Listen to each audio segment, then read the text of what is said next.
iniciar, porque quedamos la vez pasada en el Sinaí. Así que después alcanzaron a preguntarme que dónde quedaba cuál era el significado de Sinaí. Y lo que traduce Sinaí es arbusto espinoso. Esa es la traducción del nombre Sinaí. Perdón, se me fue. También se conoce como Oreb, también Sinaí se conoce como Oreb, y Oreb significa tierra seca, así que es una combinación entre tierra seca y arbusto espinoso, podríamos decir que es el significado.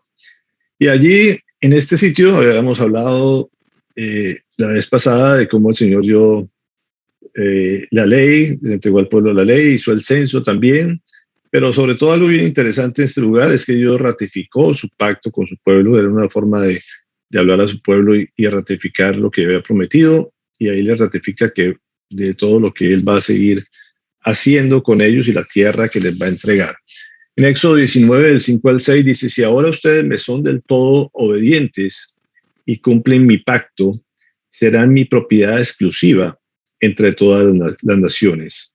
Aunque toda la tierra me pertenece, ustedes serán para mí un reino de sacerdotes y una nación santa.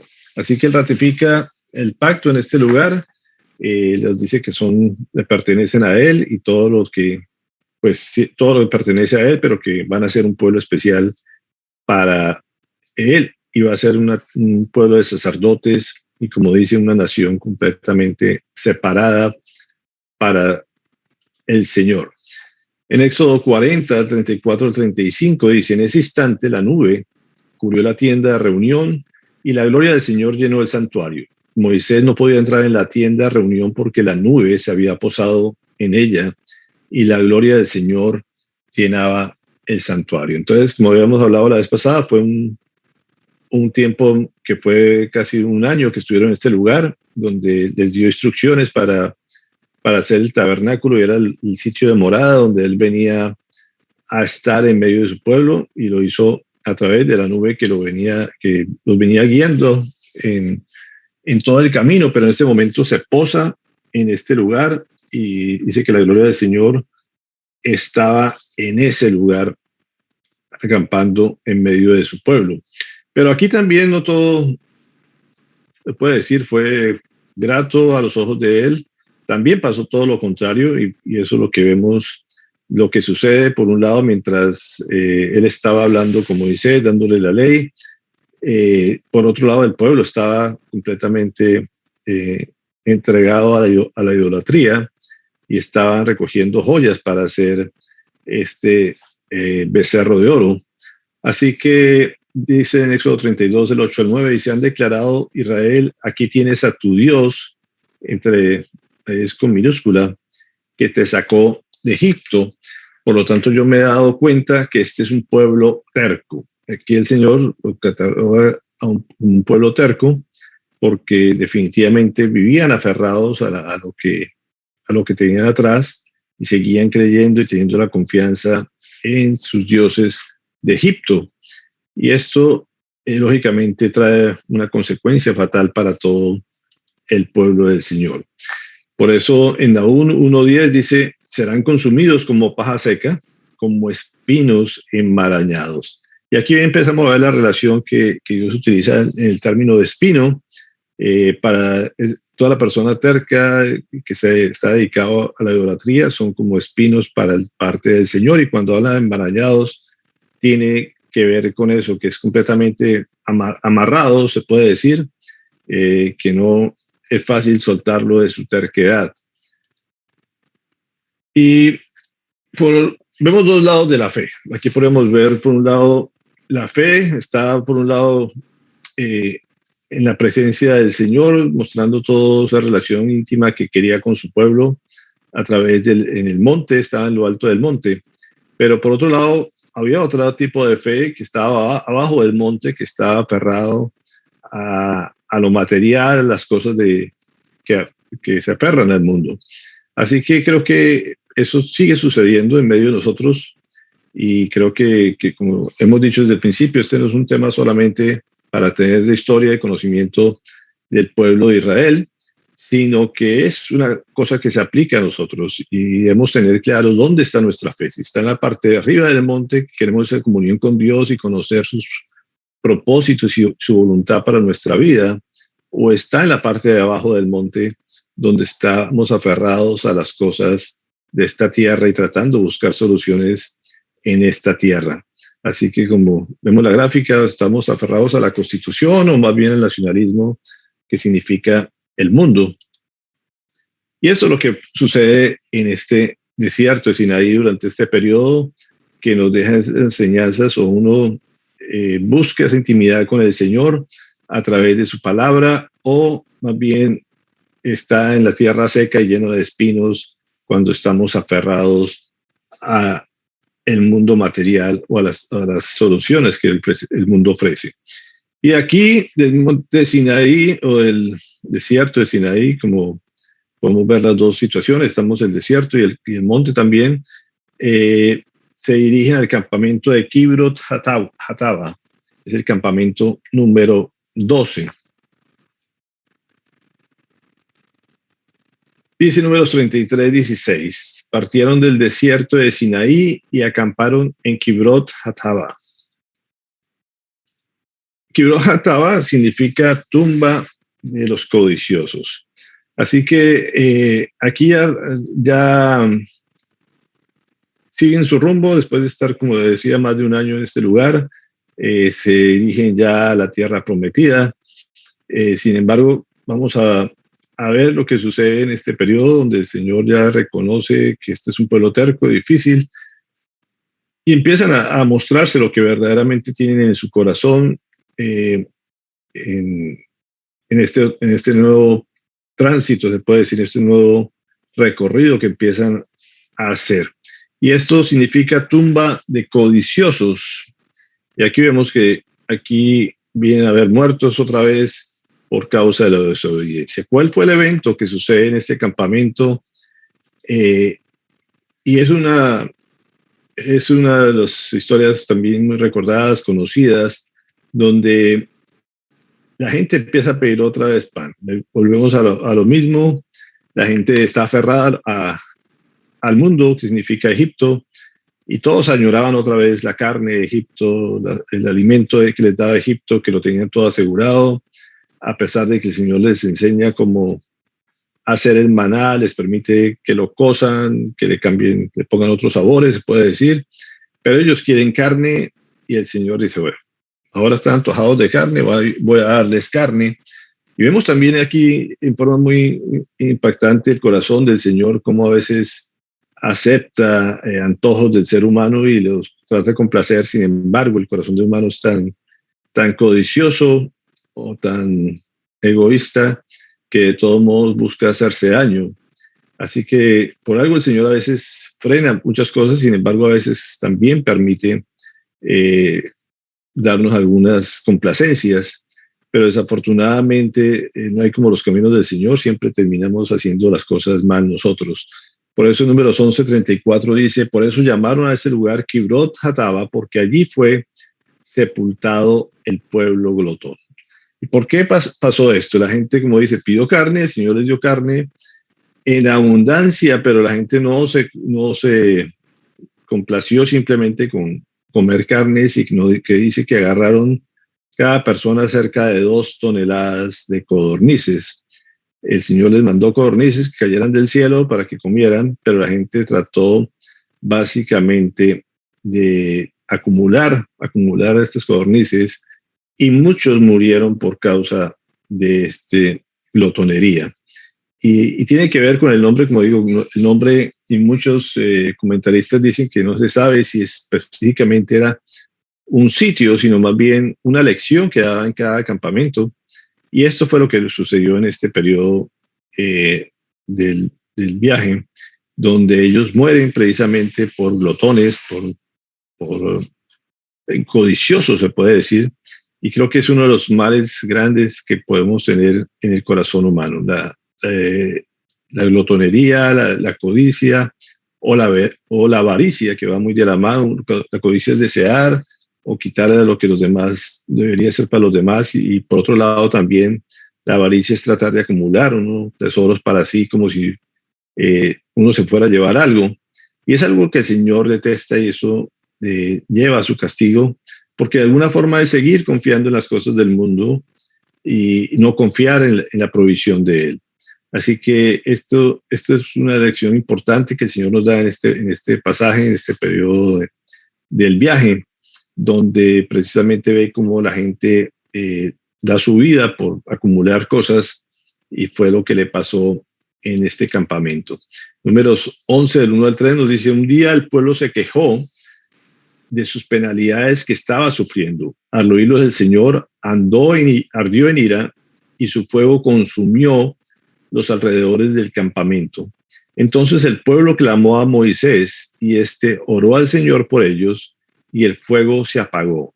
Por eso aquel lugar llegó a ser conocido como Taberá, pues el fuego del Señor ardió entre ellos.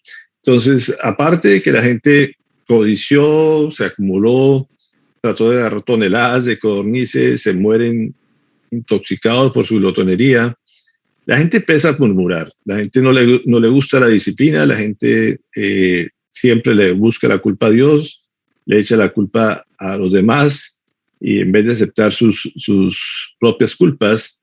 Aquí, cuando dice que la gente empezó a murmurar otra vez en contra del Señor, y muchos dicen que este pasaje, cuando habla aquí que los alrededores del campamento eran básicamente la parte de atrás de toda la población. O sea, se iban quedando unos que no querían seguir andando en el camino del Señor, no querían seguir andando en el grupo, y el Señor hace caer fuego del cielo y los consume, mostrando su ira. Y esto lo que nos habla en este pasaje. Como dices, Dios no se queda con nada absolutamente, y no le gusta que la gente murmure contra Él. Como dice, que no aceptaran su culpa y se la echaran a otros. El Salmo 78, 26, 31 nos dice: desató desde el cielo el viento solano, y con su poder levantó el viento del sur. Cual lluvia de polvo hizo que le lloviera carne, nubes de pájaro como de la arena del mar. Los hizo caer en medio de su campamento y en los alrededores de sus tiendas. Comieron y se hartaron, pues Dios les cumplió su capricho. Pero el capricho no les duró mucho. Aún tenían la comida en la boca cuando el enojo de Dios vino sobre ellos. Dio muerte a sus hombres más robustos, abatió a la flor y nata de Israel. Y aquí nos da una característica adicional. No solamente murieron hombres, sino que murió la crema innata, los más poderosos, los más robustos, los más fuertes del pueblo de Israel. Y esto, como dice, muestra también lo que hay en el corazón humano. El que era más fuerte seguramente trataba de acumular más, y también creía que podía hacer lo que quisiera. Y estos eran los que estaban siendo glotones, y los que también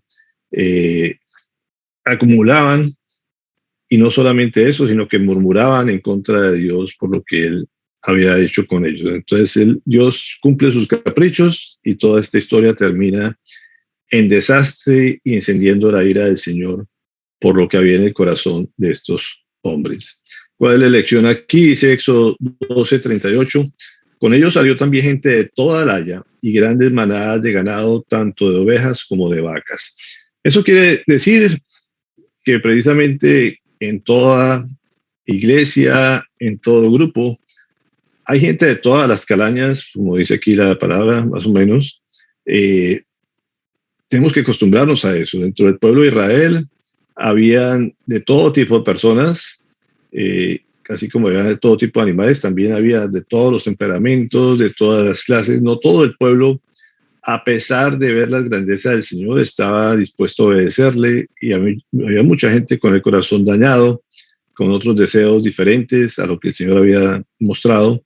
Y creo que eso es algo que no cambia a través de los años. Como digo, en cada iglesia, en cada grupo, hay personas con diferentes intereses, con corazones diferentes. Ojalá todos tuviéramos el mismo espíritu, pero pues es una condición natural del ser humano. Todos somos diferentes y el único que conoce lo que hay en el corazón es el Señor, y uno trata de que ojalá todos lleguemos a la tierra prometida, pero en el caminar se va mostrando lo que hay en el corazón de cada quien. El Señor a cada quien le va a dar su trato, independientemente, como dice, que sean algunos aparentemente sean los más fuertes que otros. Al final él es el que le da a cada quien lo que merece. El fin de la codicia es la tumba, podríamos decir. Creo que esa es una lección muy clara en este pasaje. La codicia o la avaricia no trae nada bueno, como le decía, es seguir confiando en el mundo. En, cada vez que se habla de codicia o avaricia, sencillamente es hablar que hay cosas superiores, o ponemos cosas primero que el Señor, y no confiamos en el Señor. Entonces, este es un punto clave en esta parte del terreno. Dice Lucas 12:15, tengan cuidado, advirtió a la gente, absténgase de toda clase de avaricia o de toda avaricia. Dice, y para eso hay que ser cuidadosos, porque es muy fácil, como digo, seguir confiando en lo terrenal y tratando de acumular cosas para nosotros. Colosenses 5 también nos habla de esto. Dice, por tanto, hagan morir todo lo que es propio de la naturaleza terrenal, tanto la inmoralidad sexual como la impureza, las bajas pasiones, los malos deseos y la avaricia, la cual es idolatría. Entonces, fíjese que no estamos cambiando a los mismos que estaban adorando ese becerro de oro, seguían con las cosas aferradas al mundo, que es un mismo tipo de idolatría. Todo lo que uno ponga por delante del Señor, o que ponga la confianza aparte del Señor. Y bueno, creo que no veo por aquí los africanos, cuando ayer precisamente hablaba Gina de este tema, que uno, por más que anda en el camino del Señor, siempre anda confiando en las cosas terrenales, y a veces no confiamos en el Señor plenamente como quisiéramos. Siempre a veces dudamos, y todas estas cosas es lo que el Señor nos está hablando hoy, y en cierta manera esto me hizo adelantarme a tocar este tema de este campamento el día de hoy, porque veía mucha correlación con lo que ella hablaba el día de ayer. Así que es algo que todos los días tenemos que aprender, todos los días el Señor nos va tratando y nos va poniendo pruebas para que definitivamente pongamos toda nuestra confianza en Él y no en las cosas terrenales. Efesios 5:3 dice, entre ustedes ni siquiera debe mencionarse la inmoralidad sexual, ni ninguna clase de impureza o de avaricia, porque eso no es propio del pueblo santo de Dios. Entonces vemos aquí cómo estos pasajes siempre relacionan tanto la avaricia como la impureza o la inmoralidad sexual, los ponen en el mismo nivel, y no es coincidencia que siempre trate en forma común todos estos problemas.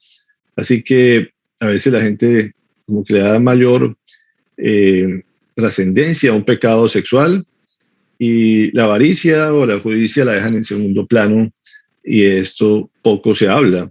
Creo que no vemos a ningún pastor o ningún líder que sancionen o disciplinen por ser codicioso, por ser avaro, pero se oyen, cuando uno oyen que sacan a un pastor o una congregación o disciplina a alguien, lo primero que se le viene a la cabeza es problemas de adulterio, problemas de inmoralidad de otros tipos, pero pocas veces de avaricia.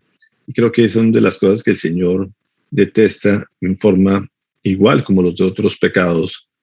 Así que es algo que tenemos que revisarnos bastante bien en este aspecto. Campamento número 13, Hazerot. Es el siguiente campamento. Entonces vamos a ver lo que el Señor nos muestra en el campamento de Hazerot.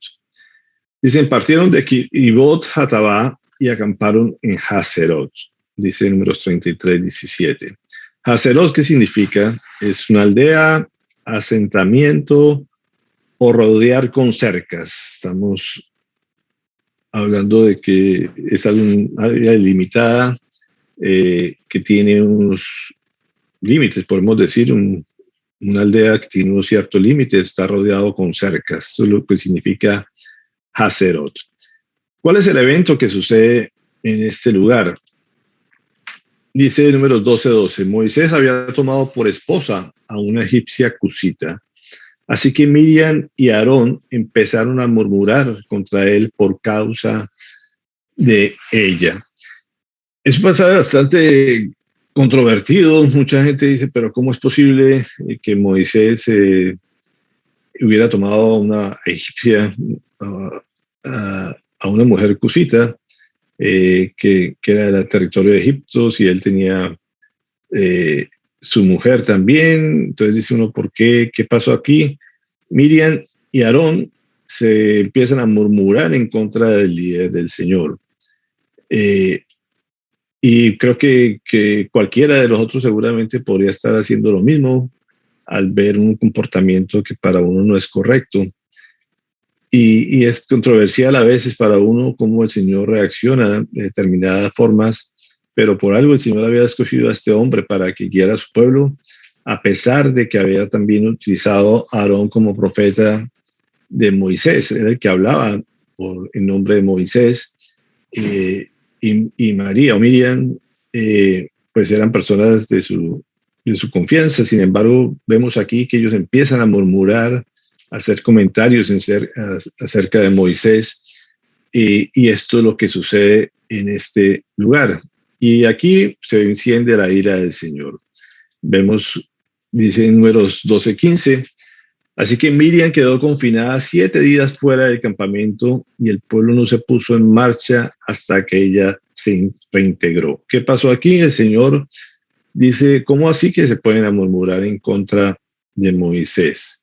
Si Moisés es considerado mi amigo, o sea, una persona con la que hablo cara a cara, y eso no lo hago no lo he hecho con ninguno otro hombre, sino con él. O sea, aparte creo que de Adán con nadie habló de esa manera como lo hablaba con Moisés.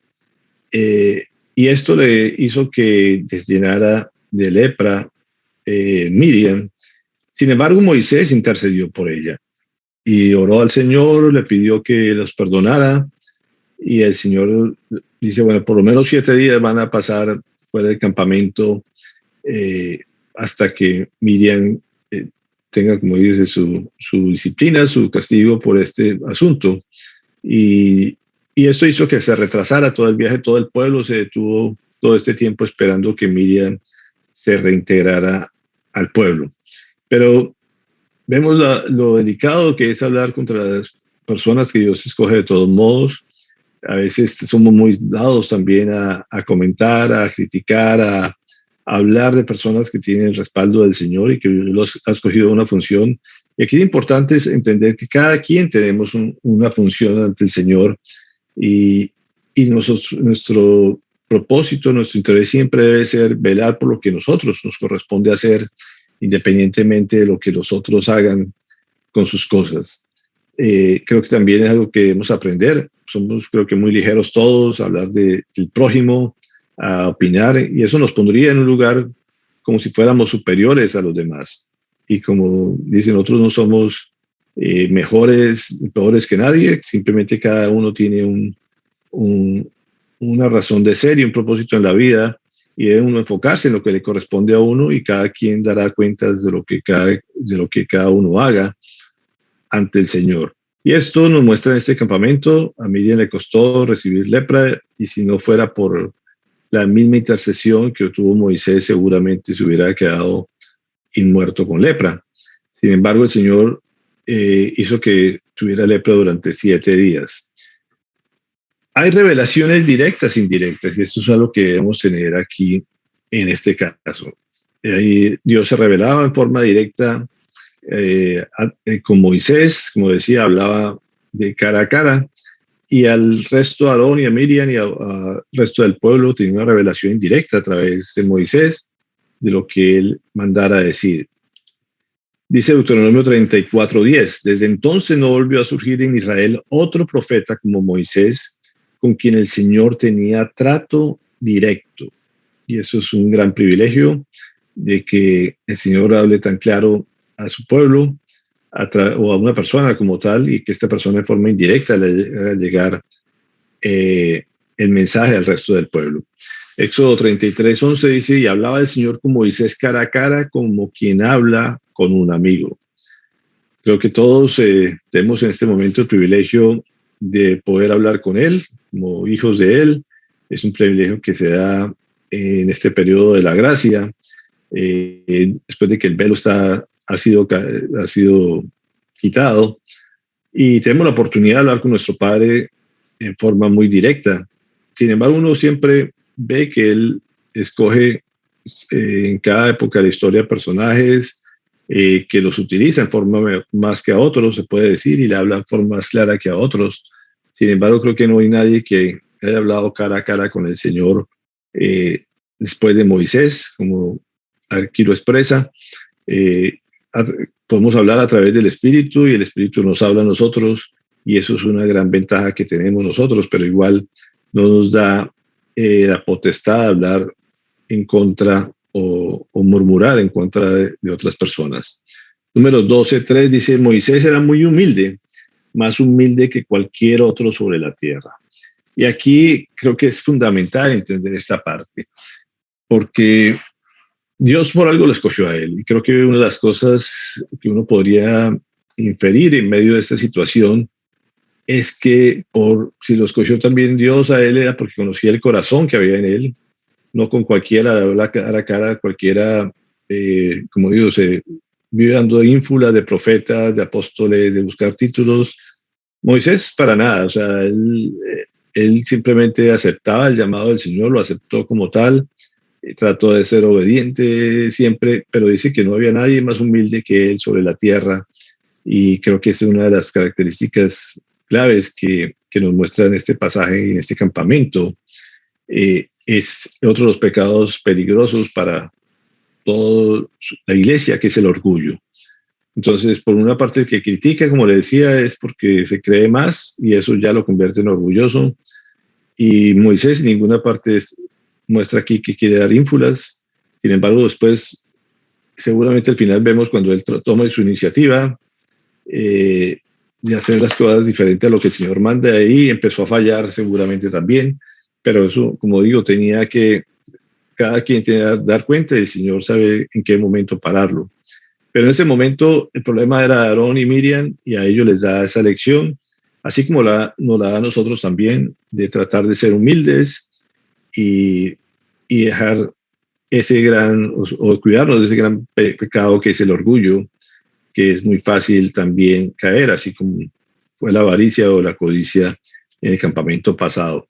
Entonces la humanidad pecadora, que es el orgullo, cruza el límite que es la cerca, y a eso se refiere este pasaje. Ellos cruzaron el límite, cruzaron la cerca de meterse en el campo de Moisés, y era algo que no debían hacer. Como digo, cada quien tiene un área, una aldea, se puede decir, un área donde Dios nos manda a ejercer, y no se meta con el campo del vecino. Simplemente concéntrese en producir fruto dentro de su cerca, dentro de su área, porque el orgullo lo puede hacer creer que tiene derecho a meterse del otro lado de la cerca.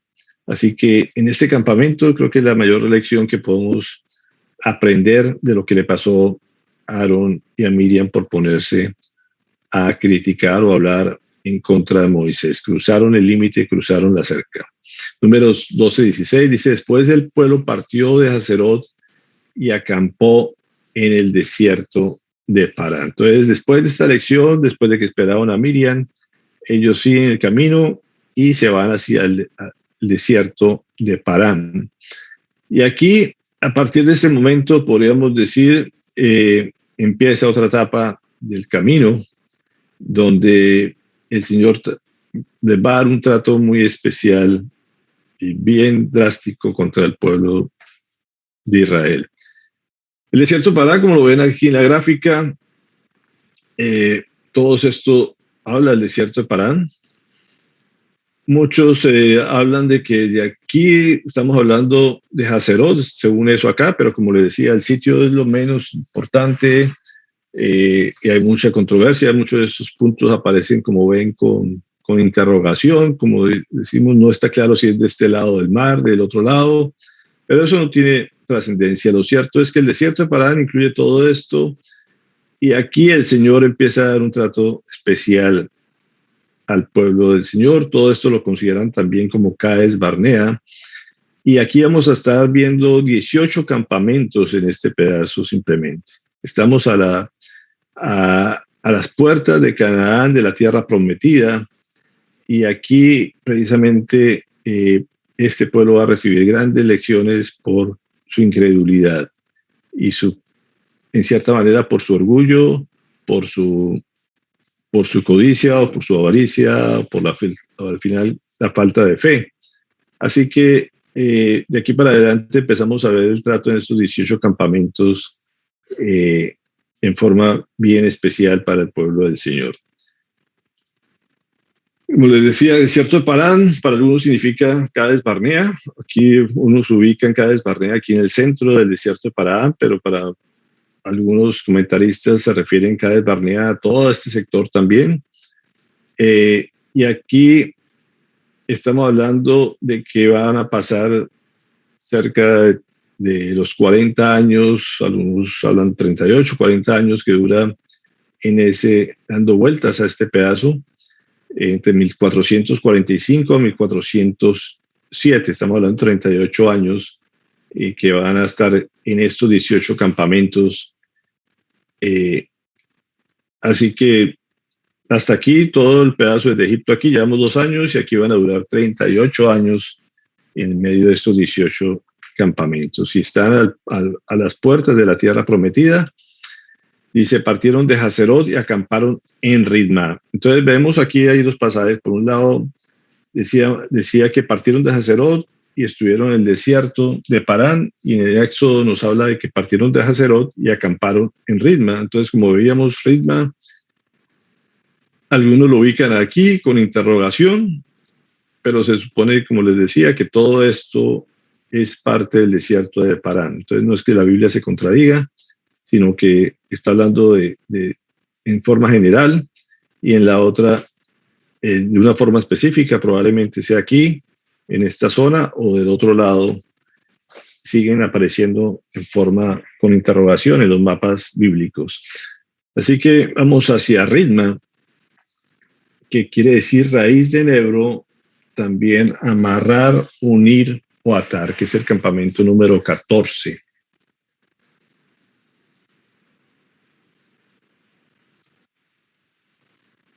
¿Y cuál es el evento aquí fundamental en este lugar? Estamos hablando de la misión de los 2 espías.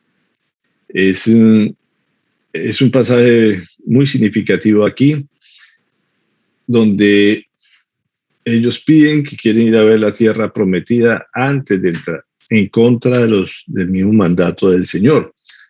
Dice, hasta aquí vemos 10 murmuraciones, y es interesante mostrar parte de lo que hemos visto hasta acá. Aquí, en todo el trayecto, podemos completar 10 momentos donde el pueblo murmuró en contra del Señor. La primera fue en las aguas de Mara, como decíamos aquí, después de pasar el Mar Rojo, después en el desierto de Sin, también por falta de comida, después en Refidim por falta de agua, aquí en el monte Sinaí, cuando hicieron el becerro de oro, aquí veíamos en Taberá también, en Gibrot Hataba por falta de carne, aquí por la codicia e ingratitud al recibir la carne, y aquí lo que acabamos de hablar, la sedición liderada por María y Aarón, y aquí también la queja por el informe de los 10 espías. Y en total hay 10 momentos en este proceso donde el pueblo murmuró, y podemos considerar es una infidelidad de parte del pueblo hacia Dios, porque el Señor les había dicho que les iba a suplir todo lo que necesitaran, que no tenía nada que temer. La única función que tenía que hacer el pueblo de Dios era seguirlo a Él, obedecerlo a Él, seguir para donde Él fuera y descansar en Él. pero no, la gente era quejándose y quejándose de parte de Dios. Y creo que es algo que debemos tener muy en cuenta también en nuestras vidas. Pero aquí también sucede algo con 10 personas que escogen, eh, 12 personas, pero 10 vamos a ver que son los que se quejan, y eso tiene que ver con estas situaciones que han pasado también el pueblo del Señor. Dice Números 11:34, la exploración del país duró 40 días, así que ustedes sufrirán un año por cada día. 40 años llevarán cuesta su maldad y sabrán lo que es tenerme por enemigo. Ellos deciden mandar los 12, un espía, un delegado, se puede decir, de cada una de las tribus de Israel, y estuvieron 40 días en este parte de la tierra prometida. El Señor les había dicho que entraran a la tierra prometida, pero ellos decidieron ir primero a ver cómo era la tierra prometida, algo que el Señor originalmente no había dado esa instrucción. Y eso les significó que por cada día que estuvieron allá, mirando las cosas, investigando, chismoseando, podríamos decir, les costó que eso les costara por cada día un año en su recorrido. Deuteronomio 1:6-8 dice, vamos a recordar lo que decía aquí, dice, cuando estábamos en Horeb, el Señor nuestro Dios nos ordenó, y es importante poner atención a este mandamiento del Señor. Ustedes han permanecido ya demasiado tiempo en este monte. Pónganse en marcha y diríjanse a la región montañosa de los amorreos y a todas las zonas vecinas. El Arabá, las montañas, las llanuras occidentales, el Negev y la costa, hasta la tierra de los cananeos, el Líbano y el gran río, el Éufrates. Yo les he entregado esta tierra.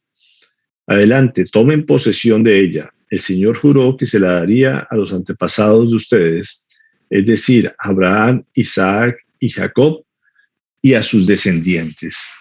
Dice uno, mire que aquí estamos hablando en tiempo pasado. El Señor está hablando en tiempo pasado. Dice, ya ustedes han permanecido aquí, pero yo les he ordenado que vayan porque ya esas tierras se las dio a ustedes, se las prometió a sus antepasados, y simplemente le dice, adelante, tomen posesión de ella.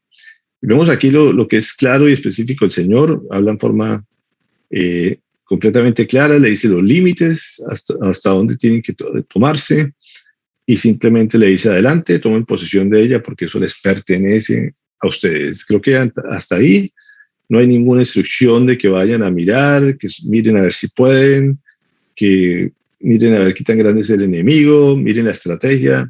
No dice absolutamente nada de eso, simplemente le dice adelante y tomen posesión de la tierra. Deuteronomio 1:19-21 enseguida dice, pero obedecimos al Señor nuestro Dios y salimos de Horeb rumbo a la región montañosa de los amorreos, cruzamos todo aquel inmenso y terrible desierto que ustedes han visto, y así llegamos a Cades Barnea, es donde estamos en este lugar. Entonces les dije, han llegado a la región montañosa de los amorreos, la cual el Señor nuestro Dios nos da. Miren, el Señor su Dios les ha entregado la tierra, vayan y tomen posesión de ella, como les dijo el Señor, el Dios de sus antepasados, y le dice, no tengan miedo, ni se desanimen. Simplemente agregan este pedazo más de que simplemente confirman de que el Señor ya les dio la tierra, pero que no tengan miedo, ni se vayan a desanimar a pesar de lo que puedan ver.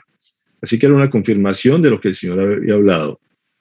Y hasta aquí se supone que habían obedecido, pero empiezan las dudas, las inquietudes en el corazón humano, viendo las cosas con la lógica humana y no en plan de obedecer al Señor. Dice, pero todos ustedes vinieron a decirme, dice Moisés, enviemos antes algunos de los nuestros para que exploren la tierra y nos traigan un informe de la ruta que debemos seguir y de las ciudades en las que podremos entrar. Y aquí viene el gran problema. Dice Moisés, ustedes vinieron a proponerme eso. ¿Ahí falló Moisés? Probablemente sí. Él no tenía por qué aceptar sugerencias, instrucciones del pueblo, ni de los líderes, ni de los ancianos. El Señor había dado las cosas muy claras y aquí empiezan como digo, las dudas del ser humano, la lógica del ser humano, decir, oiga, y si son más grandes, hagamos cierta estrategia, mandemos a mirar, eh, que alguien nos diga qué tan difícil va a ser la situación cuando las instrucciones del Señor habían sido completamente claras y directas. Así que él recibió esas recomendaciones de parte de algunos pueblos y él accedió a eso. Dice, su propuesta me pareció buena, así que escogí a 12 de ustedes, uno por cada tribu. Y creo que fue craso error de parte de Moisés, como le digo, porque el Señor le había hablado muy claro y no es lo que a él le pareciera o no le pareciera bueno de parte de los hombres. Y creo que a veces fallamos todos en eso también. Tenemos que hacerle solamente caso a nuestro Dios.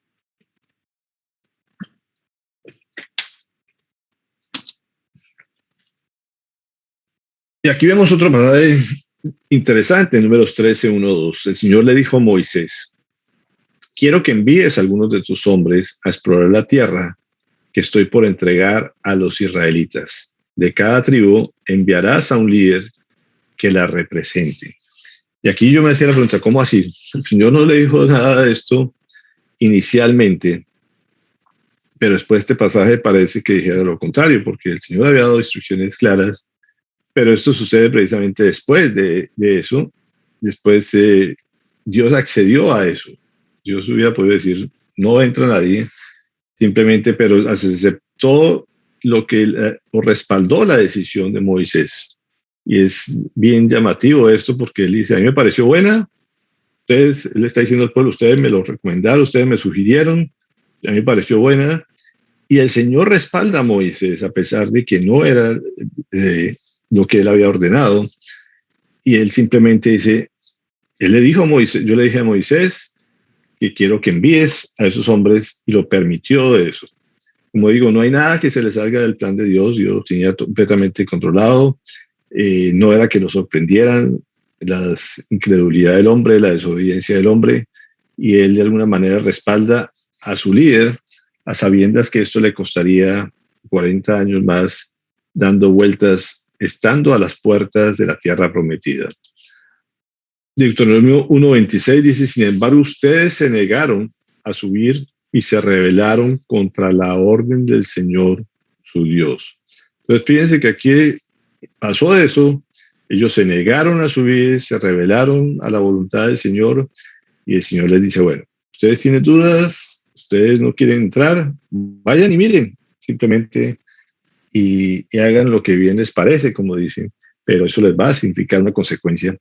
Y creo que eso nos empieza a enseñar muchas cosas aquí, cuántas cosas nos podríamos haber evitado en la vida, cuántas cosas podríamos todavía evitarnos hacia el futuro si lo obedecemos fielmente a su palabra y no nos ponemos a pensar con nuestros temores, con nuestra lógica.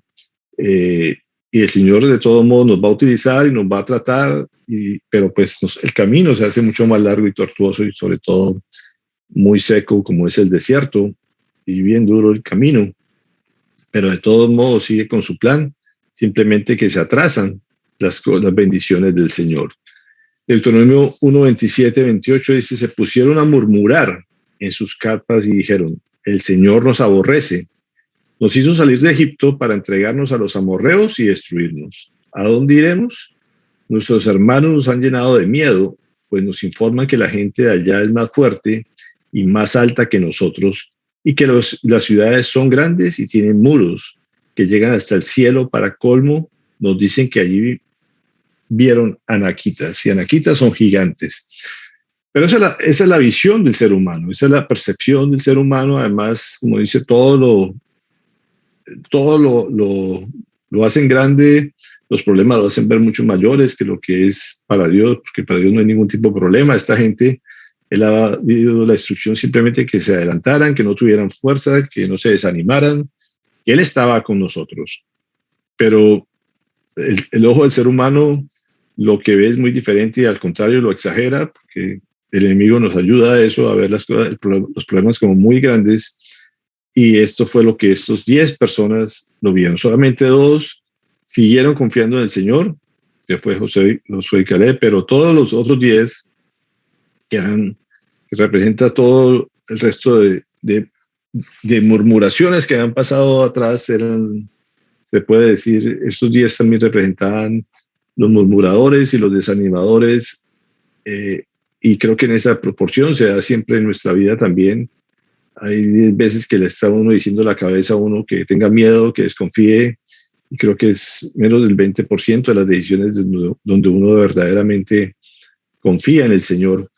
Así que dice Números 13:31, dice, pero los que habían ido con él respondieron, no podremos combatir contra esa gente, son más fuertes que nosotros, y comenzaron a esparcir entre los israelitas falsos rumores acerca de la tierra que habían explorado, y decía, la tierra que hemos explorado se traga a sus habitantes y los hombres que allí vimos son enormes, hasta vimos anaquitas comparados con ellos, parecíamos langostas y así nos veían ellos a nosotros. Entonces, fíjense cómo la exageración aquí es clara, y al mismo tiempo ellos cómo se sentían de pequeños cuando todos somos pequeños al fin y al cabo, pero el grande es nuestro Dios y Él es el que hace la obra y el que está todo en sus manos, y tenía el respaldo de ellos, tenía el favor de ellos, pero ellos querían seguir creyendo que estaban en el control de la situación, no dependía de sus fuerzas. Y esto para nada es cierto. Nosotros simplemente debemos obedecer y confiar en el poder del Señor. Entonces, aquí, como les decía, en este lugar significa atadura, son raíces que están aferradas o enmarañadas unas con otras. Ese es el lugar, lo que traduce este lugar. Y aquí esta incredulidad los ató a ellos. Creo que lo que nos pasa a nosotros en medio de la pérdida de fe, si no estamos confiando en otras cosas, como decíamos, con el becerro del oro, estamos tratando de hacer las cosas a nuestra manera, acumular tesoros o simplemente llenarnos de orgullo y pensar que en nosotros están las soluciones, en vez de confiar completamente en el Señor. Y esto lo único que hace es atarnos a la incredulidad y quedarnos completamente llenos de temor. Entonces, como dice Hebreos 3:19, como podemos ver, no pudieron entrar a la tierra prometida por causa de su incredulidad. La falta de fe creo que es lo que nos impide ver las bendiciones del Señor en la vida. Creo que es lo que más podemos aprender de este periodo de estos campamentos, de que sencillamente todo se resume a la fe. La fe es la que nos permite ver las cosas sobrenaturales, pero desafortunadamente nuestra lógica, nuestra visión sigue amarrando y quedándonos en el desierto. Dice Deuteronomio 1:31-33, dice, y en el desierto, por todo el camino que ha recorrido hasta llegar a este lugar, ustedes han visto cómo el Señor su Dios los ha guiado como lo hace un padre con su hijo. A pesar de eso, ninguno de ustedes confió en el Señor su Dios, que se adelantaba a ustedes para buscarles dónde acampar. De noche lo hacía con fuego para que viera el camino a seguir, y de día lo acompañaba con una nube. Así que nos vuelve a recordar, oiga, ustedes no han visto todo lo que el Señor ha hecho por ustedes hasta aquí. ¿No se han dado cuenta de dónde los sacó? ¿No se han dado cuenta que Dios es fiel, que les ha provisto de todas sus necesidades, que los ha protegido, que los ha cubierto, que los ha guiado? ¿Por qué dudas de aquí en adelante? ¿Por qué sigues viendo las cosas con tus ojos y no con los ojos del Señor? Aquí insiste, ustedes han visto las cosas que Dios ha hecho, sigan viéndolo de esa manera. Cuando el Señor, dice Deuteronomio 1:34, dice, cuando el Señor oyó lo que ustedes dijeron, se enojó e hizo este juramento. Ni un solo hombre de esta generación perversa verá la buena tierra que juré darles a sus antepasados. El Señor escucha nuestras dudas, nuestros temores, nuestras incredulidades, y el Señor se enoja porque para Él, como decíamos, son espinas que le lastiman, a pesar de todo lo que se ha revelado a nosotros, la forma que nos ha hablado en forma directa e indirectamente. Sin embargo, Él también, así como debemos escuchar y obedecer, Él también nos escucha a nosotros y oye nuestras quejas, oye nuestras incredulidades, y esto le molesta, le enoja, porque lo único que quiere es que nos vaya bien, que hagamos las cosas como Él dice y que disfrutemos de su bendición. Así que creo que hasta aquí podemos descansar. Es un poco largo también, pero creo que son pocos campamentos, pero que nos dejan mucha enseñanza en nuestro caminar, como nos hablaba Gina el día de ayer, en medio de la gratitud, de la alabanza. Lo único que debemos hacer es gracias al Señor por todo lo que ha hecho siempre,